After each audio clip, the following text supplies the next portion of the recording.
இந்த வீடியோவை உங்களுக்கு வழங்குவோர் மாலை முரசு செய்திகள் தொலைக்காட்சியின் படிப்போம் ஜெயிப்போம் உயர்கல்வியை தேர்ந்தெடுப்பதில் உள்ள சந்தேகங்களை தீர்க்கும் நிகழ்ச்சி தினமும் மாலை 5 மணிக்கு.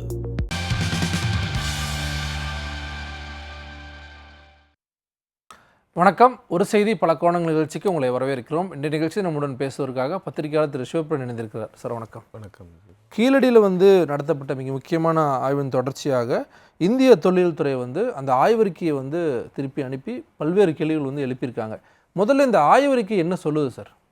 இல்லை, இந்த ஆய்வறிக்கை 2014ஆம் ஆண்டு முதல் 2016ஆம் ஆண்டு வரை கீழடியில் சூப்பரிண்டெண்டிங் ஆர்கியாலஜிஸ்டாக இருந்த இந்திய தொல்லியல் துறையின் திரு அமர்நாத் ராமகிருஷ்ணா அவர்கள் என்னென்ன கண்டுபிடித்தாரோ, என்னென்ன தொல்பொருட்கள் கிடைத்ததோ அதை பற்றின ஒரு அறிக்கை. இந்த ஆய்வறிக்கை 982 பக்கங்கள் கொண்டது. கிட்டத்தட்ட 1.5 வருடங்கள் எழுதி ஜனவரி 2023 அன்று 30 ஜனவரி 2023 அன்று திரு அமர்நாத் ராமகிருஷ்ணா அந்த ஆய்வறிக்கையை ஏஎஸ்ஐயிடம் வழங்குகிறார். இந்த ஆய்வறிக்கையில் குறிப்பாக கீழடி எந்த காலத்தை சார்ந்ததாக இருக்கும் அப்படிங்கிற விஷயங்களை பேசும் பொழுது இது ஒரு சங்ககால குடியிருப்புகள், அதாவது சங்ககால இட் இஸ் சங்கமீரா சைட் அப்படிங்கிறது தான் அவருடைய கன்க்ளூஷனாக இருக்குது.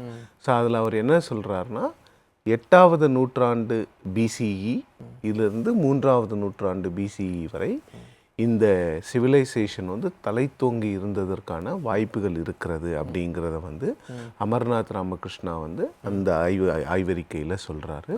அதை 3 பீரியட்ஸாக பிரிக்கிறாரு. அதாவது 8லிருந்து 3ஆம் நூற்றாண்டு இதை 3 பிரிவாக பிரித்து early historic period, middle Keezhadi period, matured Keezhadi period அப்படின்னு இதை 3ஆக பிரித்து அவர் அவருக்கு என்னென்ன தொல்பொருட்கள் கிடைத்ததோ, கிட்டத்தட்ட 5800 தொல்பொருட்கள் அந்த 2 ஃபேஸில் மட்டும், கட்டங்களில் மட்டும் அவருக்கு கிடைத்தது. அதை வைத்து அவர் ஒரு ஆய்வறிக்கை. அது மட்டும் இல்லாமல் ஃப்ரெஞ்ச் இன்ஸ்டியூட்டில் இருக்கக்கூடிய ஒரு ரினவுண்டு ப்ரொஃபஸர் டாக்டர் அனுபமா, அதே மாதிரி டெக்கன் காலேஜில் இருக்கக்கூடிய தேஷ்பாண்டே அப்படிங்கிற இன்னொரு ப்ரொஃபஸர்கிட்ட இவருக்கான ஒப்பீனியன்ஸ் வாங்குறாரு. அதாவது கீழடி ஒரு அக்ரேரியன் எக்கானமி, அந்த அக்ரேரியன் எக்கனாமியில் சர்ப்ளஸ் ரைஸ் ப்ரொடக்ஷன் இருந்தது, அந்த அளவுக்கு அதிகமான அந்த அரிசி உற்பத்தி இருந்ததுனால இவங்க கடல் வாணிபத்துக்கெல்லாம் போனாங்க. கடல் வாணிபத்துக்கு போகும்போது அங்கே இருக்கக்கூடிய பொருட்களை இவர்கள் கொண்டு வந்தார்கள். அப்படி தான் இங்கே ஒரு குதிரையினுடைய டிஎன்ஏ சாம்பிள்ஸை எடுத்து அது அரேபியன் குதிரை அப்படிங்கிற ஒரு முடிவுக்கு வராங்க. ஸோ இதெல்லாம் சயின்டிஃபிக்காக அவர் எழுதியிருக்காரு. என்னென்ன சொல்லணுமோ அந்த விஷயங்களை அவர் அதில் ரொம்ப தெளிவாக சொல்லியிருக்கிறாரு. சொன்னது மட்டும் இல்லாமல் கிடைக்கப்பட்ட பொருட்களினுடைய புகைப்படங்கள், கிடைக்கப்பட்ட பொருட்களினுடைய டயாகிராம்ஸ், இதெல்லாம் வச்சு எந்த டெப்த்தில் இருந்து இந்த பொருள் எடுக்கப்பட்டது. இது மட்டும் இல்லாமல் கிட்டத்தட்ட ஒரு 18 ஏஎம்எஸ் டேட்டிங் வாங்கியிருக்காங்க. முக்கியத்துவம் வாய்ந்ததாக இருக்குது. டேட்டிங் மட்டும் இல்லை, டேட்டிங் உங்களுக்கு அந்த டேட்டிங் எல்லாமே 300 பிசிஇ, 350 பிசிஇ, 3வது நூற்றாண்டுக்கு நிற்குது டேட்டிங். ஆனால் அவங்க ஏஎஸ்ஐ இப்போ அப்ஜெக்ட் பண்ணுறது என்னென்னா, நீங்கள் 5லிருந்து 8 சொல்கிறீங்களே, அதை எப்படி ஜஸ்டிஃபிகேஷன் பண்ணுவீங்கன்னு கேட்குறதுக்கு தான் என்னுடைய பதில் என்னவாக இருக்கிறது என்றால், ஏற்கனவே தமிழ்நாடு தொல்லியல் துறை 4வது கட்டத்தில் நடத்திய அந்த ஆய்வில் 585 பிசிஇன்னு ஒரு டேட் வந்திருக்கு. அந்த டேட் 6ஆம் நூற்றாண்டுக்கு போகிறது. ஸோ அப்போ ஏற்கனவே ஒரு டேட் இருக்கும்போது அதை அப்படி தான் எக்ஸ்டெண்ட் பண்ணி தான் சொல்லுவாங்க. அது அந்த டேட்டும் சயின்டிஃபிக்காக Tamil Nadu state department of archaeology prove பண்ணது தான். அது மட்டும் இல்லாமல் இந்த பானை ஓடுகள் இருக்குல்ல, தமிழி இன்ஸ்கிரைப்டு பார்ட்ஸ்ட்ரேட்ஸ், அது இந்த கிராஃபிட்டி மார்க்ஸ், அது தமிழ்நாடு அரசாங்கம் கிட்டத்தட்ட 73 சாம்பிள்ஸ் அனுப்பிச்சு இந்த ஸ்பெசிஃபிக் டேட்ஸை வாங்கியிருக்காங்க. அதில் கீழடியும் அடக்கம். அதனால் அமர்நாத் 8வது நூற்றாண்டு வரை இந்த சிவிலைசேஷன் தலைத்தோங்கி இருக்கும் அப்படின்னு சொன்னதில் மிகப்பெரிய ஒரு பிரச்சனை இருக்கிறதாக தெரியல. கேள்விகள் கேட்கல. இப்போ 2 ஆண்டுகளுக்கு பிறகு இந்த கேள்விங்கிறது காலதாமதம் எடுத்துக்கலாமா, இல்லை ஆய்வு பண்ணுறதுக்கு இவ்வளோ நாட்கள் எடுத்துக்கிட்டாங்க? இல்லை, கேள்விகள் எல்லாம் நியாயமானதாக கூட இருக்கலாம். இப்போ எங்கள் ஏஎஸ்ஐனுடைய கொஷின்ஸ் பொலிட்டிக்கலி மோட்டிவேட்டடாக இருக்குமோ அப்படின்னு எல்லாருக்கும் ஒரு சந்தேகம் வருதுன்னா, ஏன்னா எந்த ஆய்வறிக்கையிலும் கேள்விகள் இருக்கும், யாருமே பர்ஃபெக்ட் கிடையாது, கேள்விகள் நிச்சயமாக இருக்கும், அதற்கென்று ஒரு வழி இருக்கிறது, இதை பியர் ரிவ்யூ பண்ணலாம். அதற்காக வெட் பண்ண சொல்றது சரி, அவரை கூப்பிட்டு கேட்கணும், உங்களுடைய கருத்து என்னன்னு அவரை கேட்கணும். ஒப்பீனியனே கேட்காம வெட் பண்றதுனா நம்ம என்ன புரிஞ்சுக்கிறது? அதில் ஒப்பீனியனே கேட்காம அந்த எக்ஸ்பர்ட்ஸ் என்ன சொன்னாங்கன்னு யாருக்கும் தெரியாது. அந்த எக்ஸ்பர்ட்ஸ் என்ன சொல்லியிருக்காங்க நிச்சயமாக யாருக்குமே தெரியாது. அதில் ஒரு எக்ஸ்பர்ட் வந்து தமிழ்நாடு ஸ்டேட் டிபார்ட்மெண்ட் ஆஃப் ஆர்கியாலஜியோட ஒன்றிணைந்தவர். இப்போ இருக்கக்கூடிய எல்லா தமிழ்நாடு ஸ்டேட் டிபார்ட்மெண்ட் ஆர்கியாலஜி எல்லா புக்ஸும் அவர் தான் எழுதுறாரு. அவர் வந்து ஒரு கான்ட்ரரி ஒப்பீனியன் கொடுத்துருக்கிறதுக்கான வாய்ப்பே கிடையாது. அப்போது இன்னொரு எக்ஸ்பர்ட் என்ன சொல்லியிருக்காரு, இந்த எக்ஸ்பர்ட்ஸ் என்ன சொன்னாங்கங்கிறதையாவது பொது வெளியில் ஏஎஸ்ஐ வந்து சொல்லணும். அது இல்லாமல் இதே ஏஎஸ்ஐ தான் 2014 முதல் 16 வரை அமர்நாத் இருந்தபோது 5800 தொல்பொருட்கள் கிடைத்த பிறகு திரு PS ஸ்ரீராமன் என்பவரை ஆர்கியாலஜிஸ்ட் சூப்பரிண்டென்ட்டாக கொண்டு வந்து அவர் வந்து ஒன்றுமே இல்லைன்னு சொன்னார்.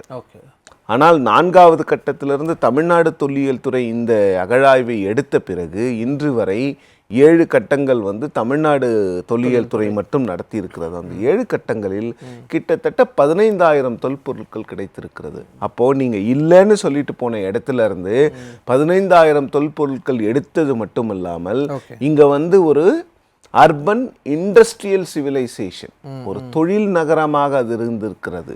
அது வந்து படிப்பறிவு பெற்ற எழுத்தறிவு பெற்ற மக்களாக அவர்கள் இருந்திருக்கிறார்கள். நீர் மேலாண்மையில் வந்து வல்லமை பெற்றவர்களாக இருக்கிறார்கள். அவங்களுக்கு வந்து கட்டிடக்கலை தெரிஞ்சிருக்கிறது, அவங்களுக்கு வந்து பீட்ஸ் எப்படி பண்ணுறதுன்னு தெரிஞ்சிருக்கிறது, பல அந்த என்ன சொல்கிறது அந்த ஜுவல்லரி மேக்கிங்லாம் அவங்களுக்கு தெரிஞ்சிருக்கு. ஸோ அப்போ வந்து ஒரு மிகப்பெரிய ஒரு சிவிலைசேஷன் இருந்ததுக்கான ஆதாரங்களை தமிழ்நாடு தொல்லியல் துறை அடுக்கி கொண்டே இருக்கும் பொழுது நீங்கள் அந்த அறிக்கை கொடுத்த நிறைய ஏஎஸ்ஐ எக்ஸ்கவேஷன்ஸில் வந்து அறிக்கைகளே சமர்ப்பிக்கப்படுவது கிடையாது. அந்த அறிக்கைகள் சமர்ப்பிக்கப்பட்டாலும் கூட இது போன்று ரொம்ப அவங்கள வெட் பண்ணுறீங்களான்னா இதில் வெட் பண்ணுறது தான் பிரச்சனை. நீங்கள் அமர்நாத்தை கூப்பிட்டு அவரோட கிளாரிஃபிகேஷன்ஸை கேட்டு அவரோட கிளாரிஃபிகேஷன்ஸையும் இன்க்ளூட் பண்ணி நாங்கள் இப்படி பண்ணுறோம், இது இப்படி அவர் சொல்கிறாரு, ஆனால் இதை நாங்கள் ஏற்றுக்கொள்ளலைன்னு ஏஎஸ்ஐ சொல்கிறது வேற. அவருக்கு வந்து ஒரு வாய்ப்பே கொடுக்காம நீங்கள் இதை மாற்றுங்கன்னு சொல்கிறது அவர் பார்த்ததை தானே அவர் எழுதியிருக்காரு. மாற்றணும் அப்படின்னா அதை என்ன நம்ம புரிஞ்சுக்க வேண்டியதாக இருக்குது. இப்போ வந்து கேள்விகளும் அடிக்கிருக்காங்க, 4 மிக முக்கியமான கேள்விகளும் நம்ம படிக்க முடியுது. அந்த கேள்விகள் ஏதாவது ஒரு சரியான விஷயமா நம்ம இல்லை சரியான விஷயமா தவறான விஷயமாங்கிறதுலாம் இல்லை. கேட்கப்பட்ட கேள்விகள் வந்து கேட்கப்பட்ட கேள்விகள் போதா அதை தான் சொல்கிறேன். கேட்கப்பட்ட கேள்விகள்லாம் அவங்க ஒன்று சொல்கிறாங்க, 3வது நூற்றாண்டு கிட்டத்தட்ட அந்த இடங்கள்ல அந்த பீரியட்ல கீழடி வர்றதுக்கு தான் வாய்ப்பு இருக்குன்னு சொல்லியிருக்காங்க. பட் 6ஆம் நூற்றாண்டுக்கு தமிழ்நாடு ஸ்டேட் டிபார்ட்மெண்ட் ஆஃப் ஆர்கியாலஜிக்கு ஒரு டேட் இருக்கு. அப்போ அதை எப்படி ஜஸ்டிஃபை பண்ண போறாங்க? இன்னொன்று வந்து நீங்கள் அவர் பார்த்ததை அவர் எழுதியிருக்காரு, அவரை கூப்பிட்டு கேட்கணும், இது எந்த பேசிஸில் நீங்கள் எழுதியிருக்கீங்க அப்படின்னு. அவருடைய பதில்கள் சாட்டிஸ்ஃபை ஆகலைன்னா நீங்கள் அப்புறம் வந்து இதை வந்து ஒரு ரிவ்யூ பண்ணி நீங்கள் வந்து இதை வந்து ஒரு ரிவ்யூ ஆர்டிக்கலாக இதை வெளியில் கொண்டு வரலாம். அதை விட்டுட்டு நாங்கள் சொல்கிறது இதை மாதிரி இதை மாற்றி அமைங்க அப்படின்னும் போது தான் அப்போ எக்ஸ்பர்ட்ஸ் என்ன சொன்னாங்கன்னு எல்லாருக்கும் தெரிஞ்சுக்க வேண்டிய கட்டாயம் இருக்குல்ல. இங்கே கேள்வி என்னன்னா, இல்லை அந்த ஆய்வறிக்கை வந்து ரிலீஸ் பண்ணணுமா? ரிலீஸ் பண்ணால் இதுக்கான ஒரு பதில் கிடைக்கிறதுக்கான வாய்ப்புகள் இருக்குமா? நிச்சயமாக ரிலீஸ் பண்ணணும்ல. ரிலீஸ் பண்ணுறதுக்கு தானே எழுதியிருக்காரு அவர். அவருடைய கருத்துக்களை அவர் எழுதியிருக்காரு, அதை பொதுவெளியில் வைங்க, அதை டிபேட் பண்ணுங்க, அந்த கருத்துக்கு ஆம் சொல்லுங்கள் இல்லை இல்லை சொல்லுங்கள், இல்லை அந்த கருத்தை அந்த ரிப்போர்ட்டையே ரிஜெக்ட் பண்ணுங்கள். இது என்னையும் உங்களையும் சேர்த்து தான் சொல்கிறேன் நான். எல்லோரும் ரிஜெக்ட் பண்ணலாம், இல்லை அக்செப்ட் பண்ணிக்கலாம். ரிப்போர்ட்டில் என்ன இருக்குன்னு தெரியாமையே வந்து ஒரு லெட்டர் தான். அந்த எக்ஸ்பர்ட்ஸ் மீண்டும் நான் அதை தான் சொல்கிறேன், அந்த எக்ஸ்பர்ட்ஸ் என்ன சொன்னாங்கன்னு யாருக்கும் தெரியாது. இப்போ ஏன் இங்கே சந்தேகங்கள் மிகப்பெரிய அளவில் கிளம்புதுன்னா, நீங்கள் தான் சொன்னீங்க ஒன்றுமே இல்லை அங்கன்னு. நீங்கள் ஒன்றுமே இல்லைன்னு சொல்லிட்டு போன பிறகு 15,000 தொல்பொருட்கள் கிடைத்தது மட்டுமல்லாமல் இங்கு ஒரு மிகப்பெரிய நகர நாகரிகம் தழைத்து செழிப்பாக இருந்ததுக்கான ஆதாரங்கள் கண்டுபிடிக்கப்பட்டிருக்கும் பொழுது அப்போ நீங்கள் எதை மறைக்க முற்படுகிறீர்கள் அப்படிங்கிற கேள்வியிலிருந்து தான் எல்லாமே ஆரம்பிக்குது. ஓகே, இப்போ தொடர்ச்சியாக தொடர்பாக எழுதக்கூடிய முன்னாள் ஐஏஎஸ் அதிகாரி திரு பாலகிருஷ்ணன் சார், அவர் என்ன சொல்கிறாரு? இப்போ அவர் பல புத்தகங்கள் வந்து இந்த சிவிலைசேஷன் பற்றி தொடர்ச்சியாக எழுதுறாரு, அவர் இதில் என்ன சந்தேகிக்கிறார்? அவர் இல்லை, பாலகிருஷ்ணன் அவர்களுடைய கருத்து என்னன்னா, 1939ஆம் ஆண்டு அன்னைக்கு ஏஎஸ்ஐ டிஜியாக இருந்த KN தீக்ஷித் வந்து திருநெல்வேலி அல்லது அதற்கு அருகாமையில் உள்ள இடங்களை நீங்கள் தோண்டினீர்கள் என்றால் சிந்து சமவெளி நாகரிகத்துக்கு முற்பட்டதோ அல்லது சிந்து சமவெளி நாகரிகத்துக்கு இணையான ஒரு நாகரிகத்தை இங்கே கண்டறிய முடியும்னு சொல்லியிருக்காரு. பாலகிருஷ்ணன் சார் என்ன சொல்கிறாருன்னா, இப்போவே நாம் 80 வருஷம் லேட்டாக இருக்கோம், நாம் வந்து தோண்டுவதே கிடையாது, தோண்டினாதான் புதையல்கள் கிடைக்கும், தோண்டினாதான் தமிழர்களுங்கிறதே இல்லை. இது சவுத் இந்தியாவிலேயே ஒரு அர்பன் சிவிலைசேஷன் இல்லைன்னு பல காலம் பேசிகிட்டு இருந்தாங்க. ஆனால் கீழடி வந்த பிறகு அந்த சவுத் இந்தியாவில் ஒரு மிகப்பெரிய ஒரு அர்பன் சிவிலைசேஷன் இருந்ததற்கான சான்றுகள் கிடைக்கப்படுகிறது. இப்போ எல்லாருமே இதை கொண்டாடணும். எப்படி வந்து சிந்து சமவெளியை இந்தியர்கள் அனைவரும் கொண்டாடினார்களோ கீழடியையும் இந்தியர்கள் அனைவரும் கொண்டாட வேண்டும். ஆனால் கீழடி வந்து ஒரு கேஞ்சட்டிக் சிவிலைசேஷனுக்கு கான்டெம்பரனஸாக இருக்குது. அதை வந்து ஏன் மத்திய அரசு வந்து அதை வந்து ஒரு மிகப்பெரிய இஷ்யூ எடுத்து, இதில் இன்னொன்று, தமிழ் பெருமைகளை பேசும் பிரதமரும் உள்துறை அமைச்சர் அமித்ஷாவும் கீழடி பற்றியோ அகழாய்வுகளை பற்றியோ பேசுவதில்லை.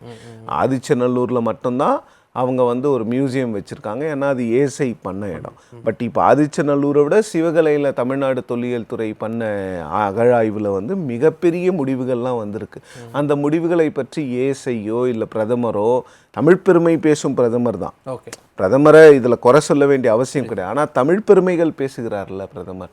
உள்துறை அமைச்சர் சென்னைக்கு வரும்போதும் தமிழ்நாட்டுக்கு வரும்போதும் தமிழை உலக அரங்குக்கு கொண்டு சென்றவர் பிரதமர் அப்படின்னு சொல்கிறாங்க. யாதும் ஊரே யாவரும் கேளீருங்கிற வாசகத்தை ஐநாவில் பேசியவர் பிரதமர். அதோடு கீழடியையும் பேசுங்கள், சிவகலையையும் பேசுங்கள், ஆதிச்சநல்லூரை பேசுங்கள், மயிலாடும்பாறையை பேசுங்கள், கொடுமணலை பேசுங்கள், அப்புறம் வெம்பக்கோட்டை பற்றி பேசுங்கள். இதெல்லாம் தான் சொல்கிறோம். ஓகே, ஏஎஸ்சி வந்து என்ன க்ரைட்டீரியா வச்சுருக்காங்க? தொடர்ச்சியாக ஃபாலோ பண்ணுறீங்க, நீங்களும் தொடர்ச்சியாக எழுதுறீங்க. அதை பற்றி ஏஎஸ்சி என்ன க்ரைட்டீரியா வச்சுருக்காங்க? எங்கே சிக்கலாக வந்து நிற்குது? இல்லை, ஏஎஸ்ஐக்கு க்ரைட்டீரியா என்ன இருக்குதுன்னு தெரிலங்க. அது வந்து ஒரு டிரான்ஸ்பரண்ட் ஆர்கனைசேஷனாக இல்லை. எனக்கு வந்து தமிழ்நாடு ஸ்டேட் டிபார்ட்மெண்ட் ஆஃப் ஆர்கியாலஜியும் இன்னும் நிறைய டீட்டெயில்டு ரிப்போர்ட்ஸ் கொடுக்கணுங்கிறதுல மாற்றுக்கருத்தே கிடையாது. எல்லா ஆர்கியாலஜிஸ்டுமே அதை தான் கேட்குறாங்க. அவங்க இன்னும் நிறைய ஆய்வறிக்கைகள் கொண்டு வரணும், ரொம்ப டீட்டெயில்டு ஆய்வறிக்கைகள்லாம் கொண்டு வரணுங்கிறது வந்து ஒரு நியாயமான கேள்வி, நியாயமான ஒரு டிமாண்ட். இங்கே என்ன சின்ன சிக்கல்னால், கீழடி போன்ற ஒரு மிகப்பெரிய எக்ஸ்கவேஷனை வந்து தமிழ்நாடு தொல்லியல் துறை இப்போ தான் பண்ண ஆரம்பிச்சிருக்காங்க. கடந்த ஒரு 7 ஆண்டுகளாக தான் தமிழ்நாடு தொல்லியல் துறை வந்து மேஜர் எக்ஸ்கவேஷன்ஸ்லாம் பண்ணுறாங்க. அவங்களுக்கு வந்து ஏஎஸ்ஐ மாதிரி டீட்டெயில்டு ரிப்போர்ட் எழுதுறதுக்கு நாட்கள் ஆகும். ஏன்னா அதுக்கான எக்ஸ்பர்டைஸ் அவங்கக்கிட்ட இல்லை. அந்த எக்ஸ்பர்டைஸை கொஞ்சம் கொஞ்சமாக அவங்களுடைய ஆர்கியாலஜி ஆஃபீஸர்ஸ் வந்து வளர்த்துக்கிட்டு இருக்கிறாங்க. ஸோ அதனால் அவங்களுக்கு கொஞ்சம் டைம் கொடுக்கணும். பட் இப்போ இருக்கிற ரிப்போர்ட்ஸே வந்து இவங்க என்டார்ஸ்மெண்ட் வாங்கி தான் ரிலீஸ் பண்ணுறாங்க. பட் தமிழ்நாடு தொல்லியல் துறையும் இன்னும் அவங்க அந்த கொடுக்குற ரிப்போர்ட்ஸில் அந்த ரிப்போர்ட்ஸோட குவாலிட்டியெல்லாம் இன்னும் இன்க்ரீஸ் ஆகணும். அதில் வந்து எந்த மாற்று கருத்தும் யாருக்கும் இருக்க முடியாது. இன்னொரு கேள்வி வைக்கிறாங்க, ஏஎஸ்ஐயை பொறுத்த வரைக்கும் ஜீவா, அவங்க வந்து என்ன டிரான்ஸ்பரன்சி வச்சுருக்காங்கன்னு தெரியல. இன்னொன்று வந்து தமிழ்நாடு தொல்லியல் துறை வந்து இப்போது கிட்டத்தட்ட 5 கோடி வருஷத்துக்கு வந்து தமிழ்நாடு அரசு வந்து எக்ஸ்கவேஷன்ஸ்க்கு மட்டும் செலவு பண்ணுறாங்க. அது இல்லாமல் இப்போ என்னென்னா லைக் ஏஎஸ்ஐயை இனிமேல் நம்பி பயன் இல்லை, நம்ம எக்ஸ்கவேஷன்ஸ்க்கு நாமளே மியூசியம்ஸ் வைப்போம்னு சொல்லிட்டு இவங்க மிகப்பெரிய அளவில் வந்து மியூசியம்ஸ் எல்லாம் எல்லா இடத்துலையும் கொண்டு வந்துட்டுருக்காங்க. ஸோ அது போன்ற விஷயங்களை மத்திய அரசும் செய்யணும். நீங்கள் வந்து ஆதிச்சநல்லூரில் ஒரு சின்ன மியூசியம் வைக்கிறதுனால மட்டும் உங்களுடைய வேலை முடிஞ்சிடாது. குறிப்பிட்டு தொடர்ச்சியாக வந்து எம்பிக்கள் வந்து தொடர்பாக வலியுறுத்திட்டே வராங்க. கடந்த நாடாளுமன்ற கூட்டத்தின் போது வலியுறுத்துறாங்க. இப்போ அந்த ஊட்டியில் நடைபெறக்கூடிய இந்த கூட்டத்திற்கு முன்பாக இத்தகைய ஒரு விஷயத்தை வந்து சொல்கிறாங்கன்னா நம்ம எப்படி புரிஞ்சுக்கணும்? டிலேயிங் டாக்டிக்ஸ் தான். அந்த ரிப்போர்ட்டை வெளிவராமல் எவ்வளோ நாள் டிலே பண்ண முடியுமோ அவ்வளோ நாள் அதை டிலே பண்ணணும். ஏன்னா ஏற்கனவே வந்து நீங்கள் கீழடி ரிப்போர்ட் வந்து உலக அளவில் பேசு பொருளாக பேசப்பட்டது. அதன் பிறகு இப்போ ஆன்டிக்விட்டி ஆஃப் அயன் அப்படிங்கிற ஒரு ரிப்போர்ட், இரும்பின் தொன்மை அப்படின்னும் போது கிட்டத்தட்ட 5200 வருடங்களுக்கு முன்பு இங்கு இரும்பின் பயன்பாட்டு இருந்ததற்காக அறிவியல் சான்றுகள். இது வந்து எல்லாருமே என்னுடைய கற்பனையிலோ இல்லை வந்து ஆர்கியாலஜியில் இருக்கவங்களுடைய கற்பனையெல்லாம் கிடையாது. அறிவியல் சான்றாக, அதுவும் 11 சாம்பிள்ஸு 2 டெக்னாலஜி வச்சு கிட்டத்தட்ட 4 வருஷம் அந்த சாம்பிள்ஸை திருப்பி அனுப்பிச்சு அந்த விஷயத்தை ப்ரூவ் பண்ணியிருக்காங்க.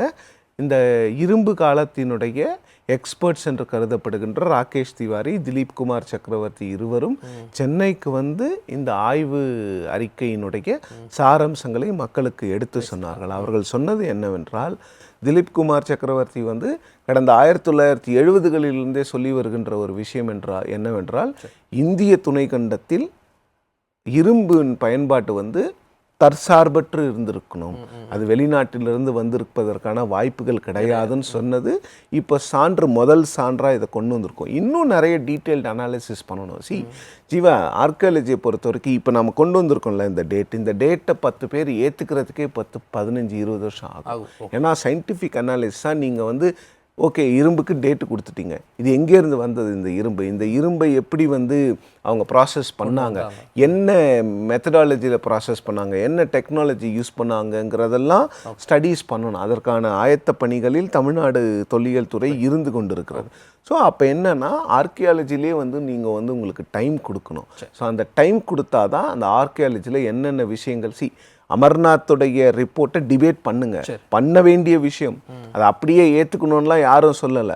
வெட் பண்ணாதீங்க, அதை வந்து அவருக்கு வாய்ப்பு கொடுத்து அந்த ரிப்போர்ட்டை மக்கள் பார்க்கட்டும், எக்ஸ்பர்ட்ஸ் படிக்கட்டும், எல்லாரும் அதில் கருத்து சொல்லட்டும், ஏற்றுக்கொள்பவர்கள் ஏற்றுக்கொள்ளட்டும், ஏற்றுக்கொள்ளாதவர்கள் அவர்களுடைய கருத்துக்களும் மதிக்கப்படும். அதுதான் ஜனநாயகம். ஓகே சார், ஒரு மிக முக்கியமான விஷயம் தொடர்பாக அரங்கத்தில் வந்து பல விஷயங்கள் வந்து விரிவாக வந்து பேசியிருக்கீங்க. ரொம்ப நன்றி சார். நன்றி. நேயர்களே, மீண்டும் ஒரு நிகழ்ச்சியில் சந்திக்கலாம். நன்றி, வணக்கம்.